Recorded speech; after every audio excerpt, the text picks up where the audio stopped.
In this video, we are going to take a look at a new feature addition to 3D Coat 2024 in the modeling and Retopo workspaces.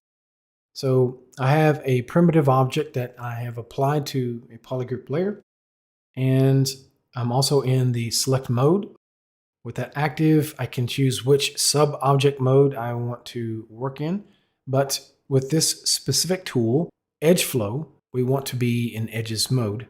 I'll do a little bit of model prep by double-clicking a single edge to select an entire loop. And then I want to use the Transform gizmo by right-clicking and choosing Transform. I'll hit Escape to drop that gizmo, but the selection remains. If I want to drop the entire selection, I would hit Escape a second time. Now I will right mouse button click and choose the new tool, Edge Flow.